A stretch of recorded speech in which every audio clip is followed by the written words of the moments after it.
Sinyaya kuti mune muchida nyaya, inyaya kuti munotoziva nyaya. Ndazoona manje. Pamachitaura apa pekuti hanzi takapinda moda. Haya zvishuwa makandoona. Ndakakuona ko. Taurai pasi ka. Inyaya kuti muona kuti ana chingoramba zvangu ka. Inenge ichingoitika ndeyekuti kuseva ndakaseva zvangu.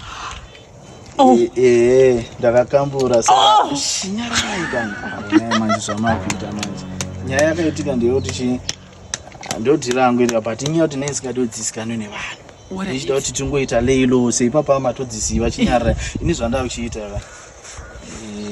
Unoda kuiteiko? Indaitigare zvekutaura. Zvokuti ngenda wendura kwedza vanhu panoenda ndakangogarawo. Ndeye dringi. Kasiregedza kusvika kuvanhu. Ungazvinetseriwe. Aiwa mother, aiwa. Kuri kupisa mazuva ano ndengoti kuti choya iswete pana panopisa.